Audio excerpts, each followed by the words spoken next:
Hi, and welcome to the Mighty Crispy. This week we're going to review Supergirl Volume 3, Sanctuary. It's mainly written by Mike Johnson and mainly drawn by Mohammed Asrar.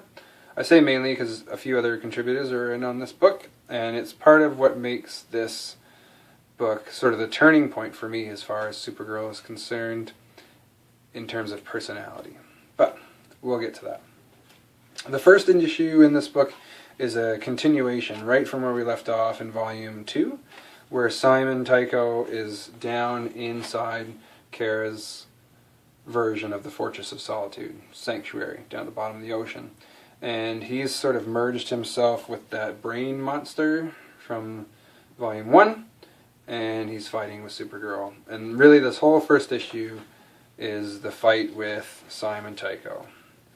And what ends up happening is Kara tells Sanctuary to create crystals around him to trap him. And so he becomes trapped inside these crystals down at the bottom of the ocean inside Sanctuary. And Kara just sort of leaves him there. You know, screw you. And we find out that Superman is fighting a great big dragon that's Kryptonian in origin on the last page, which leads into the next 3 issues, which is the Hell on Earth crossover. And so the Hell on Earth crossover storyline is actually really good. I liked it as a story.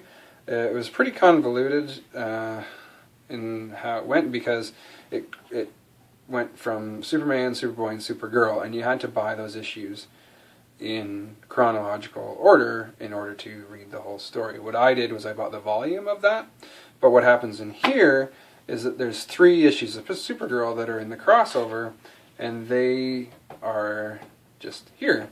And so the story is pretty disjointed in this book. What is happening is Hell wants to revive Krypton, and he needs Supergirl's help to do it. And the reason he needs Supergirl's help to do it is because she's incredibly naive and will fall for him, and blah, blah, blah, which I don't really like. But that's what was written, so that's what happens. And so she convinces Supergirl to help him out. He sends her into the bottle city of Kandor because he has sort of taken over Superman's Fortress of Solitude and kicked Superman out, and him and Superman and Superboy are off in another dimension. And so Supergirl goes into the bottle city and gets this power source, and we're well on the way, and you can see she's falling for Hell. Big kiss. The next issue, as you can see by the cover of it, is she's fighting the Flash, because Superman has called in the Justice League to help him out with Hell, and so Flash's job is to sort of try and talk some sense into Supergirl. And what happens is I wouldn't say she beats up Flash, but they have a pretty good fight. And Flash goes and gets some weaponry from the armory that Superman has, and zaps her a couple times. But then Hell teleports him to the Watchtower, because Hell can teleport people for some reason. Superman can't teleport, Supergirl can't teleport, Hell can teleport himself and others. Anyways, the next issue, as you can tell, fight with Wonder Woman. So again, we have Supergirl is spending entire issues just fighting with people. And Wonder Woman tries to talk some sense into her, and she uses the lasso of truth. This is making you see the truth, like you're being manipulated. Open your eyes up.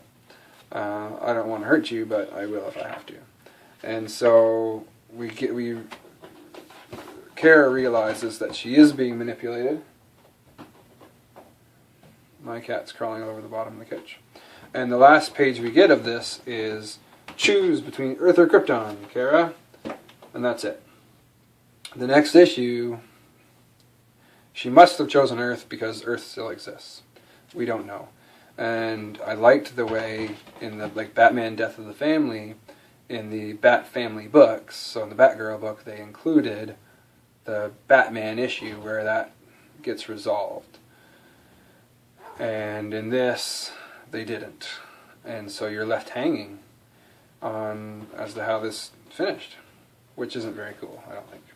The next issue we get is drawn by someone else, Robson Roca, and written by Frank Hanna.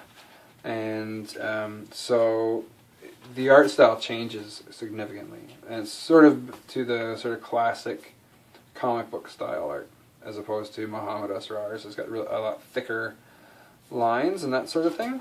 It's just a change. Like I say, it took me a few issues to get used to Muhammad Asrar's art, but I really liked it by the end of by the first few books. But here, so Kara is fighting these guys that Lex Luthor has sort of teamed up to send her way. And we're introduced to Karen, who we find out by the end of this first, or just after the end of this first issue, not first issue, but the end of this issue, that she's Power Girl.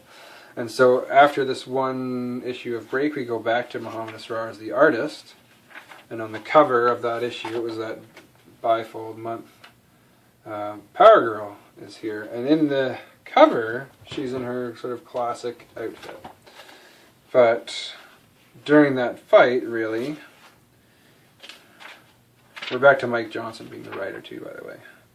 She's in her New 52 outfit that she started the New 52 with, which I like. I like that outfit. It's kind of cool. Everyone has high collars in the New 52, though. It's weird. And so they meet up and touch, and like we are like one and the same somehow. And I think I'm not positive, but I believe it's because Power Girl's from Earth 2 and she's come to our Earth. That's happening. So Power Girl's outfit gets wrecked in this issue, right there.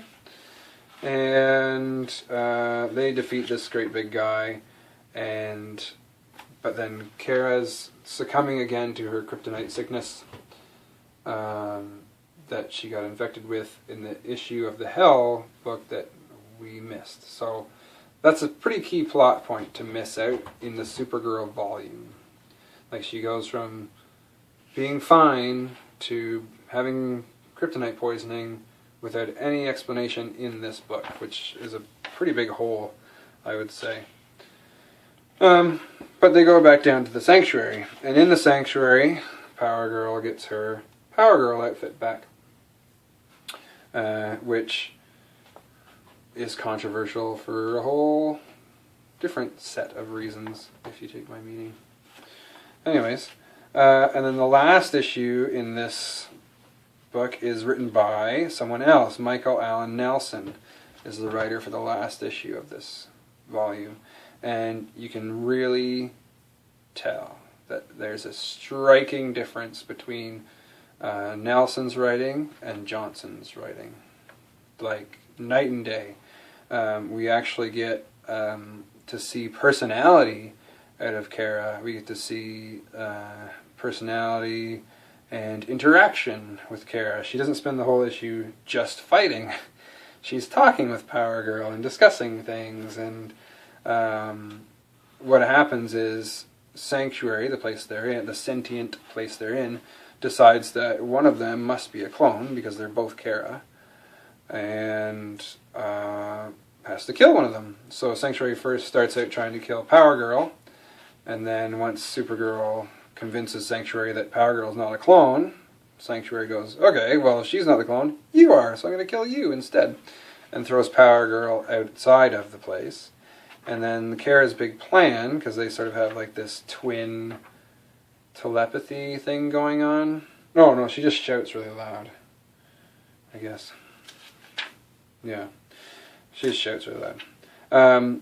Power Girl comes and freezes Sanctuary from the outside, and then Supergirl, as we've seen her do 3 or 4 times in the past volumes, if I can turn the page, gets super hot and blasts it open from the inside, forgetting possibly that back in issue 1, Simon Tycho was frozen inside. Like, she didn't want to kill him back in the first issue of this volume.